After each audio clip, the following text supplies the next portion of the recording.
Zipper rolls out to the right, pitches off to Taylor, and Taylor's to the 20, down to the 15, down to the 10, 5, 4, 3, 2, 1. Touchdown, Billy Taylor! Touchdown, Billy Taylor! Billy Taylor scored a touchdown from 21 yards out. The crowd goes berserk. It was November 22nd, 1969. That they came to Barry, Michigan, all dressed in maize and blue. The words were said, the prayers were read, and everybody cried. But when they closed the coffin, there was someone else inside. Oh, they came to Barry, Michigan, but Michigan wasn't dead. And when the game was over, it was someone else instead. 11 Michigan Wolverines put on the gloves of gray, and as the organ played the victors, they laid Woody Hayes away. Under center is Wangler at the 45. He goes back. He's looking for a receiver. He throws downfield to Carter.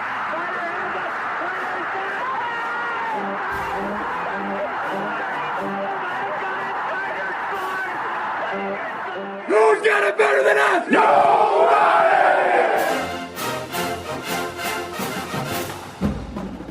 Welcome to the Michigan Man Podcast on Wolverine Sports Radio, a member of the V Sporto Network, and in partnership with SB Nation's Maize and Brew, for Wolverine fans from coast to coast.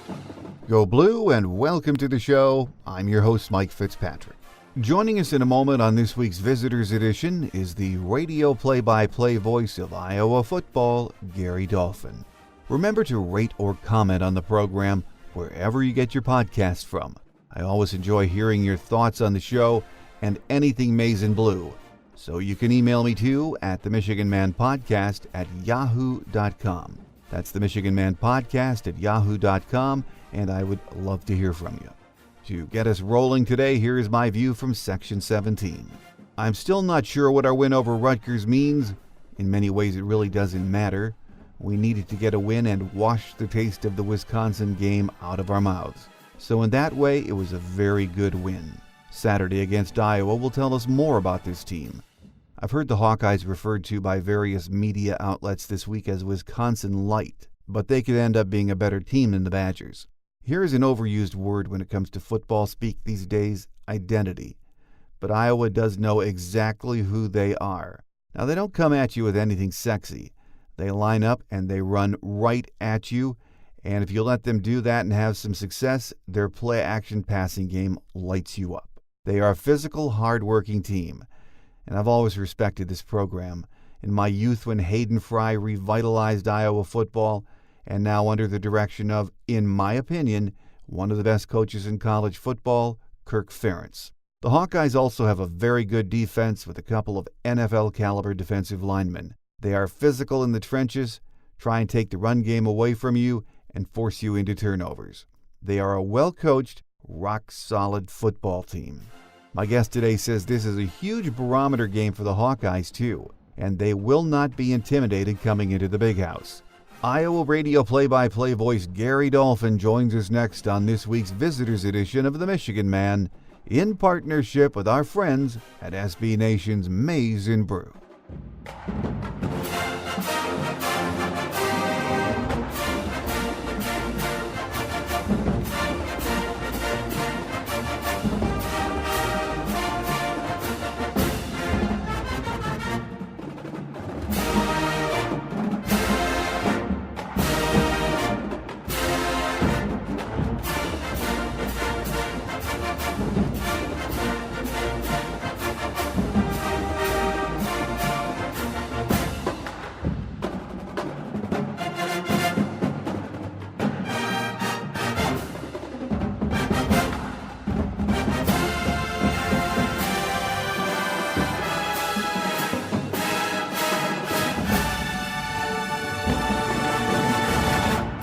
Here with us on our Visitors segment, and it's been a few years, is Iowa radio play-by-play voice Gary Dolphin. Great to have you back, Gary. Yeah, good to be with you, Mike. It's been a while since these two have been on the field. A couple, 2-3 years. I know Iowa has not played Ohio State in 3 or 4 years. The Hawks do go to Columbus next year. But, it's just the way that with 14 schools now, as you know, it's the way that schedule rolls out. Somebody rolls off, somebody rolls on. every year with the divisional thing. I don't think we're done with restructuring yet. I look for more changes down the road schedule-wise, but it's always great to have the Hawks and the Maize and Blue together. Oh, absolutely. I'm looking forward to it. Always do. Playing Iowa is a program that does it right. The fan base is just very passionate about their team. Really is a great fan base, isn't it, Gary? It's terrific. I mean, for a small state, it's the smallest public institution in the Big Ten, 3 million people in the entire state. You probably got that in your neighborhood up around Detroit. It is a different nut to crack, and absent of any professional sports teams, other than a few minor league baseball teams, the Cubs have their AAA team in Des Moines, which is very well supported. They've got a AAA hockey club there from the the Minnesota Wild. It is. The Hawkeyes are kind of the centerpiece. Not to slight Iowa State, but you got two terrific major Power 5 universities representing two great leagues in the Big Ten and the Big 12, and the state grinds to a halt every year for that game. But the Hawkeye fans have historically been passionate, and certainly since the young lad from Dowagiac, Michigan, I hope I got that pronounced right, Forrest Evashevsky, found his way to Iowa in the 50s, and they won several Big Ten titles and several Rose Bowls, and then had a dip. Hayden Fry came in and re-energized the fan base in the late 70s, and as you know, when you have two head coaches the last 40 years, you can build some consistency, both in the fan base and on the field, and that's what Hayden and Kirk Ferentz have done. Oh, absolutely. And if you're of a particular age, I mean older, like me, Iowa football means Hayden Fry. I remember Michigan's old radio play-by-play guy, Bob Ufer, used to call him the old riverboat gambler. And so much of what Iowa football is today is because of Coach Fry, isn't it? That and the Big Ten. One of the most interesting stats that I've ever come across, I'm not really a stat guy, but prior to Hayden Fry's arrival at Iowa in 1979, and I'm going to get the number wrong, but suffice it to say, Michigan and Ohio State had won or shared every Big Ten championship for the better part of 20 years. And Hayden Fry rolled into town from Texas, and over the next 10 or 12 years, I think it was 8 Big Ten schools won or shared a Big Ten championship. Hayden came in and really changed the way offense was played. More of a wide-open style, not the spread, because he still had guys like Ronnie Harmon and David Hudson and Owen Gill and outstanding running backs, but he really revolutionized the tight end position. He stood him up, threw the ball to him a lot. Iowa's had an incredible run of All-American tight ends since Hayden arrived. And then Kirk Ferentz polished that a little bit, changed some things, but over the next, I think it was, 80 to 90 or 91, close to 8 Big Ten schools won or shared it. It wasn't just the Buckeyes or the Wolverines. Every year they had been dominant for so long. But when Hayden got here, of course, along came Joe Tiller at Purdue. There were some other coaches that came in and followed his lead. And that's why this league, I still feel, is the most entertaining top to bottom in the country each and every fall. Oh, I agree with that. And I think a lot of us that covered the Big Ten, Gary, would also agree. Coach Ferentz just doesn't get the credit he deserves for what he's done at Iowa. And, I've never understood why that is. Do you think he's underrated and underappreciated around the conference? I don't know if he's very underappreciated or underrated. I mean, he's the longest-serving head football coach in America, and he loves Iowa. He's a Pittsburgh boy. As a matter of fact, he was born in Royal St. Clair. Is that right? In Royal Michigan. Oak. He was born in Royal Oaks. Yeah. Mm-hmm. Born in Royal Oaks, grew up in Pennsylvania.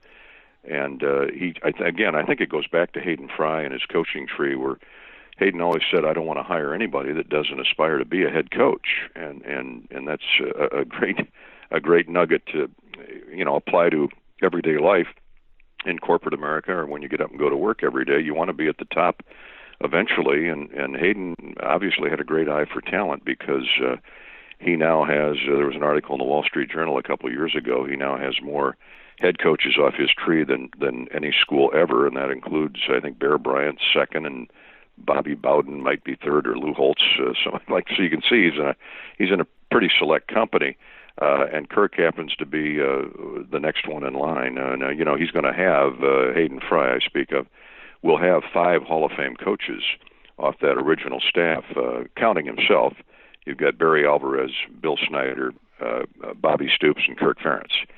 So that's a pretty good well to draw from, and it's no small wonder that Iowa at least is consistent. But to your original point, I think he is underappreciated for the consistency of bowls, and yeah, we all agree there are too many bowl games, but it is a reward for a season well played, and Iowa's averaged 8 or 8.5, 9 wins a season, and over the last 10 years that Kirk's been around, that includes that undefeated season in 2015 before they lost that heartbreaker to Michigan State in the Big Ten championship game.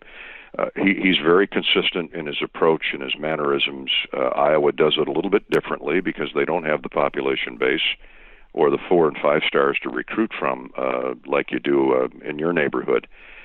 He does it with strength and conditioning. He does it with finding guys that can play multiple positions. He's very astute at going after, number one, quarterbacks, and number two, quarterbacks are skill position players that are at the head of their class academically, and maybe they're team captains for a couple of years. And it's always worked well for him. Well, as we know, you're mentioning the quarterback. A good quarterback can be the difference between a good team and a team that challenges for a championship. Nate Stanley, Iowa's quarterback, a very experienced leader, and he's a darn good quarterback, isn't he? A model of consistency. Not heavily recruited out of high school. He's comes from northwest Wisconsin, across the river from the Twin Cities. And as soon as Paul Chryst got the job at Wisconsin, he tried to get Nate to flip, and I can see why Paul tried to do that when Paul came in here from Pitt a few years back. But Nate kept his commitment, and there's another example, outstanding in the classroom, but was a multiple sport star, great basketball player. I mean, he's 6'4", 6'5", 245 pounds, and he's showing this year a side of him that we haven't seen a lot of, and that is running for first downs. He's not afraid to take off, tuck it, and go. He had 2 huge plays, running plays in the Iowa State game that ultimately helped Iowa save that to the victory column. But to your point, he's 30 yards shy of 1,000 passing yards for the season. He's upped his percentage of completion to 65%, 64.5%. But most notably, he has not turned the ball over. And Iowa's +5 in turnovers, Mike, and it has as much to do with Nate Stanley and the offense as it does with the defense. Well, this Iowa offense has been very good so far this year. It's balanced, but it has been running back by committee so far, hasn't it, Gary? Yeah, it has, and that really bubbled over last week against, granted, Middle Tennessee. You saw them week one. Not real good against the run. I mean, they're very undersized, but when they get into Conference USA, I think Coach Stockstill's team will do just fine if they stay healthy. But last week we saw Torrin Young emerge. He's more, you'll remember Sean Green, obviously, from a few years ago, and he's not Sean Green yet, but he reminds me a little bit of LaShawn Daniels, who's that 6'1", 225-pound inside zone power back that can really carry the mail, good speed. Torrin's a young guy out of Madison, another one that got away from the Badgers, but he's averaging 7 yards a carry. He broke loose last week for 133 yards, 53 on one play, which was Iowa's longest play from scrimmage this year. Mekhi Sargent, kid out of Florida, who's a junior college transfer. He came in last year, and about the last 3 or 4 games of the season, the light switch went on in terms of the game plan. He finally got it down, and he's Iowa's best pass catcher. And then a freshman they're playing a lot, a true freshman, is a kid out of the deep South, Georgia, Tyler Goodson, who I think is about as close to reminding you of Akram Wadley as anybody we've had in a while.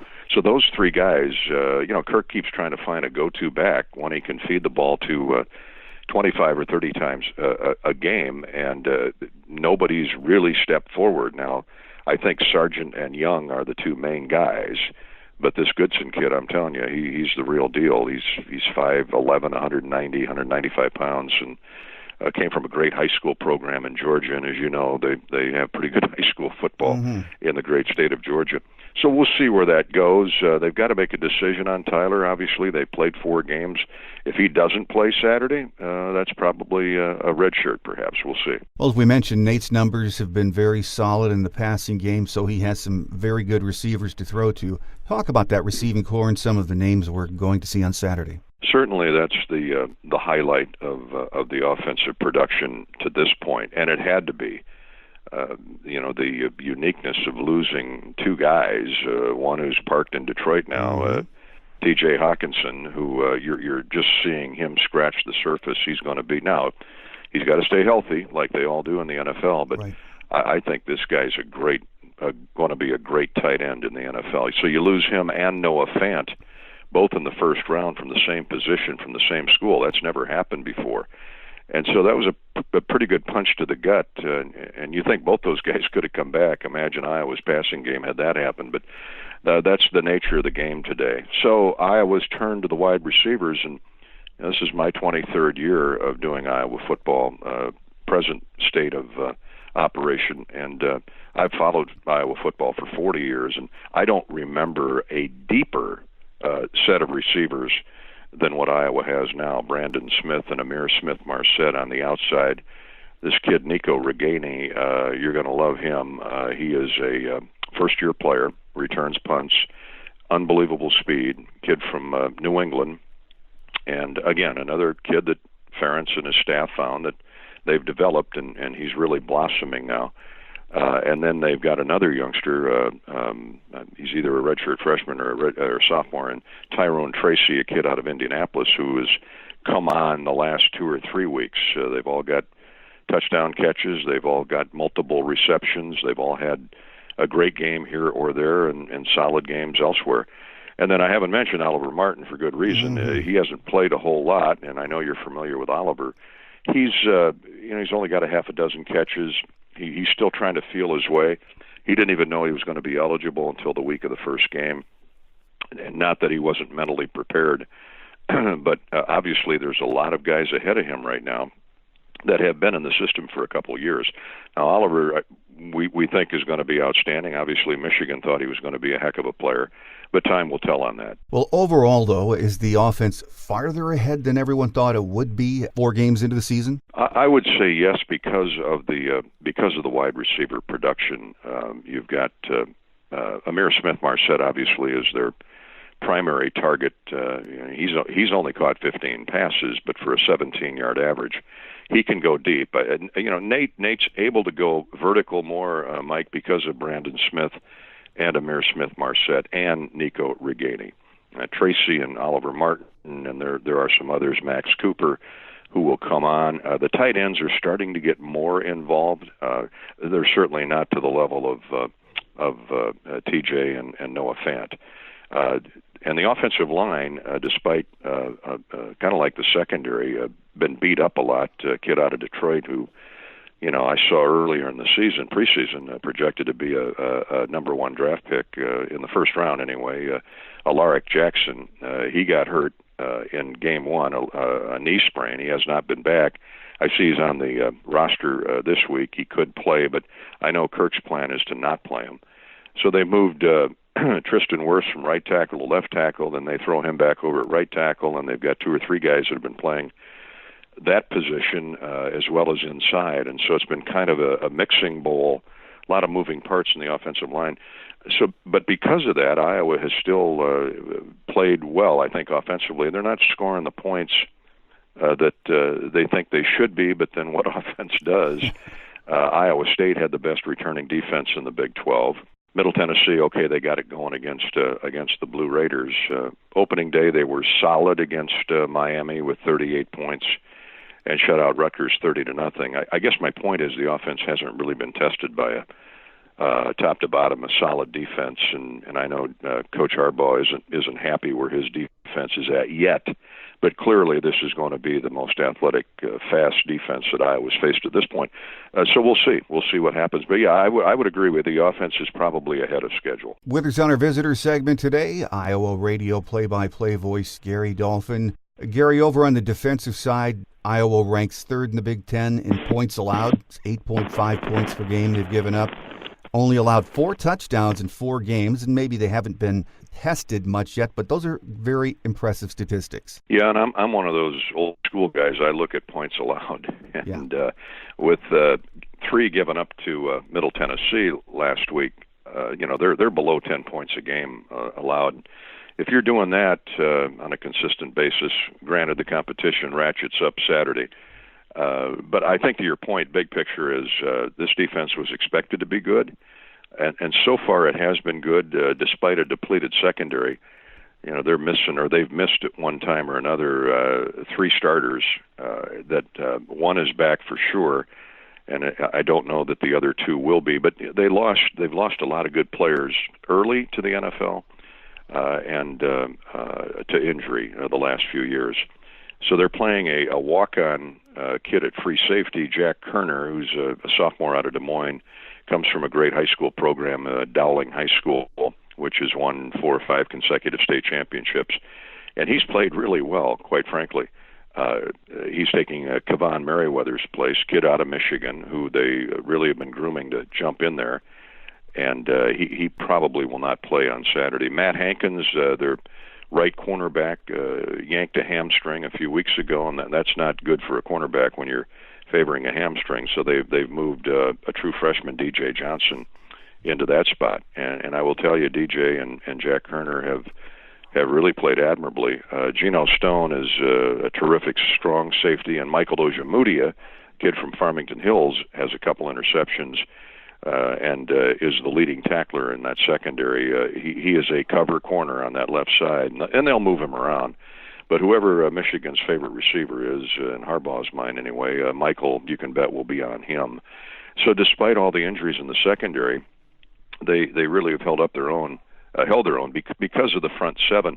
Iowa likes to play that 4-2-5 defense, that cash position, extra D-back the last couple of years.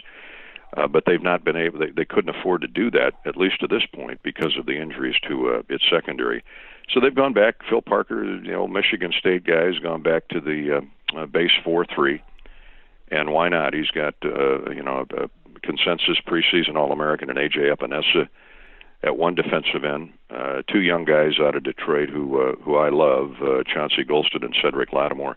They really flashed Mike in the Outback Bowl game against Mississippi State on New Year's Day. They really played well, forced a turnover or 2. Brady Reef is at the other tackle spot. If he's healthy, he bummed up a knee in practice a week ago, but he is back. How much he plays, I don't know. That's Riley Reef's younger brother. And when Brady did not play last week, they pushed Davion Nixon in there, a highly recruited kid out of high school who had to spend a year at junior college to get his grades in order. He had 7 tackles last week, 2.5 for loss and a sack. So this young guy in his first year of major college football has really come on. So they are deep along the defensive front. They try to play 7 or 8 guys to keep them fresh. And I'll give you another little feature. A kid from Hillsdale College transferred into Iowa this year. As you know, Iowa doesn't take many grad transfers, but Zach Van Valkenburg is a young guy out of Zeeland, Michigan. I got to tell you, I'm not sure where Zeeland is, but he's been playing more and more. And Zach's a great young guy. The state of Michigan should be proud of that kid. I guess what I'm saying is Iowa's gotten lucky with a lot of good kids out of Michigan here the last few years, and hopefully they perform well in their home state Saturday. Well, looking at this Iowa roster, I was looking over special teams, and I thought, oh my gosh, Keith Duncan, he's still there. And I'm sure a lot of Michigan fans remember him too.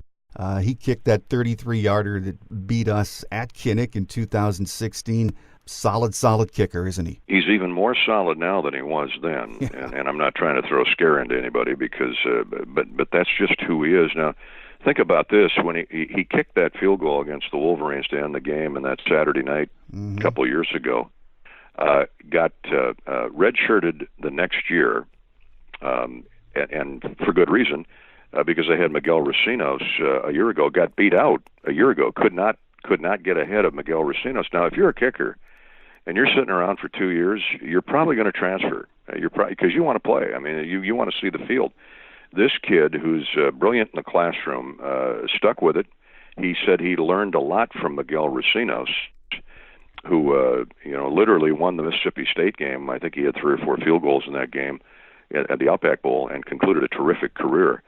And Keith Duncan just kept his nose to the grindstone, and look at him now. He was perfect up until last week. He missed one last week. I think he kicked 2 or 3. And so he's missed one all year. He's like he's like, I think it's 14 for 15, something like that. But for his career, he's been near perfect, and he's perfect on point after tries. Now, you got to have a good long snapper, and you got to have a good holder. I get all that, but he's a pleasant interview, soft-spoken kid, quiet, out of North Carolina. I'm not sure what the connection was that he found his way to Iowa City, but you can bet it was family-related, relatives in Iowa, something like that. That's typically how we get lucky with a kid like that. And I can promise you, he could be a huge factor on Saturday. Yeah, he's got a stronger leg. I mean, he's done a lot of weightlifting, a lot of strength and conditioning, and Chris Doyle, as you know, is one of the best in the country at developing kids' bodies. Now, typically you don't relate Chris Doyle with a kicker, but his leg, he's got his long is 49. He kicked one of 49 last week, and that's a career best for him. He's 6 for 6, 40 to 49 yards. So the longer, the better, as far as Keith Duncan's concerned. So we'll see. Well, Gary, Iowa has won 2 straight against Michigan, 5 of the last 6 games. And I keep telling our fans this, they're not going to be intimidated by a trip to the Big House, are they? No. Well, first off, I really don't get into history. 5 of 6. Michigan won 30 of the first 40 or 35, something like that. It's a new rosters, new year. I'm just glad that we're playing. The Hawks are playing one of the great traditional programs in all of college football, and Kirk made mention of that yesterday or Tuesday, in his press conference. But it's good to see these 2 traditional school uniforms back on the field. Playing each other. They're both, I know Michigan's gone to more of a spread offense, but traditionally they're just blue collar guys. Both Iowa from an agricultural perspective, and Michigan from a manufacturing view. They're just lunch pail states, blue collar guys that come to work and do it the right way. And academically, they don't sacrifice anything. But to your second point, Iowa, it's Iowa. I mean, these guys they're not farmers, at least not all of them, but they're used to hard work. They'll hear the crowd noise and they'll be excited in pregame warm-up. So once the game starts, they won't be intimidated. They're not intimidated at the Horseshoe. They're not intimidated at Camp Randall. That doesn't mean they're going to win the game, but they usually play pretty solid. They've been really, really good at protecting the football historically under Coach Ferentz. And Norm Parker's defense has become Phil Parker's defense. And they just line up and hit you. And no, they won't back down. They won't be intimidated. And, the best team will win the game Saturday. Well, Gary, final question. You've been around the program long enough to know the difference between a decent, a mediocre, or a good Iowa football team. What does your gut tell you about how good this team is or could be this year? Well, right now they're a little north of good. Are they great? No, but they're good, which means they're solid. They take care of the football, and historically, pick a team: Michigan, Ohio State, Alabama, Penn State, Southern Cal. Typically, great teams, if they're going to be a great team, it starts up front, blocking and tackling. But I don't want to oversimplify it, because historically I've heard it. Many Hall of Fame coaches say, if you have a really good quarterback and you have a really good defense, then you got a chance to win championships. Well, Iowa has a really good quarterback, and I think they've got a solid defense. I'm not ready to label them outstanding yet. I mean, the numbers would tell you differently, but we'll find out. As Coach Ferentz always likes to say, when you get to October and November in the Big Ten and you're playing in the upper Midwest, you better be able to run the football. So if your listeners are looking for a key early on Saturday, which team runs the football. I know it's simplistic, but that's going to get it done in October and November when the temperature drops into the 40s and the winds start to swirl. Well, I agree with that. So we shall see. It's supposed to be a good weather day, a nice early October Midwestern kind of a day. Partly cloudy, 60 degrees, but we're going to be dry. So that big fan base that's coming in for the game is going to enjoy the day. We're looking forward to it, and we thank you for joining us today. Our guest on our visitor segment has been Iowa radio play-by-play voice Gary Dolphin. Always a pleasure to have you on the show, Gary, and we look forward to the next visit. We'll do, Mike. Thanks for having me on anytime, bud. Quick Hits is next as we wrap it up for another week here on The Michigan Man and in partnership with SB Nation's Maize and Brew.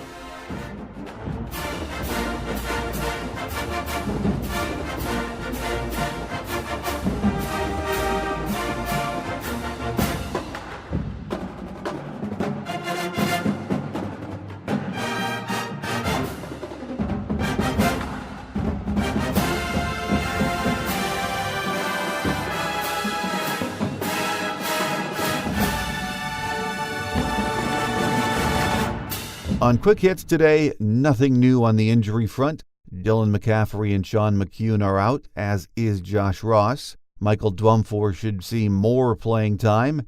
And according to Jay Harbaugh, freshman running back Zach Charbonnet is back to near 100%. Here are some game day notes. In this series, Michigan has won 45, lost 15, and there have been 4 ties. The first meeting between these two teams was played in Detroit on November 10, 1900, and it was a 20-5 Iowa win. The last time we met was a game we all remember, November 12, 2016 at Iowa. It was a 14-13 last-second win for the Hawkeyes. Kirk Ferentz is the Dean of College Coaches in his 21st year as head man there. His record is 152 wins, 101 losses. The Hawkeyes were 9-4 last year, 5-4 in the Big Ten. They beat Mississippi State 27-22 in the Outback Bowl and finished the season ranked number 25 in the AP poll. They are a perfect 4-0 heading into this weekend's matchup. Kickoff is at 12 noon. It's homecoming, so try to get there early. And the weatherman says it will be cloudy with temps hovering around 60, winds gusting from 10 to 15 miles per hour. But we're supposed to stay dry, so a perfect early October Saturday for football. Thanks again to Iowa radio play-by-play voice Gary Dolphin for joining us this week. Next week we head to Champaign-Urbana for another 12 noon kickoff against Brandon Peters and the Fighting Illini. So on Tuesday we'll have our game day show with scheduled guest Nick Baumgartner from the Athletic Detroit. On Thursday's Visitors Edition, we hope to have Illinois radio play-by-play voice Brian Barnhart. So make sure you join us again next week. That will do it for now. I'm your host, Mike Fitzpatrick. Think victory, beat Iowa. Enjoy the game, everyone, and have a great Wolverine weekend. Until we meet again, take care, and as always, go Blue. Thanks for joining us today on The Michigan Man, here on Wolverine Sports Radio, a member of the V Sporto Network, and in partnership with SB Nation's Maize and Brew. Our listener lines are open 24/7 for your calls at 313-263-4842. That's 313-263-4842. Or email us at themichiganmanpodcast@yahoo.com. That's themichiganmanpodcast@yahoo.com. The Michigan Man Podcast is produced at the studios of Robin Lynn Productions, Allen Park, Michigan, and is not affiliated with the University of Michigan. Go Blue!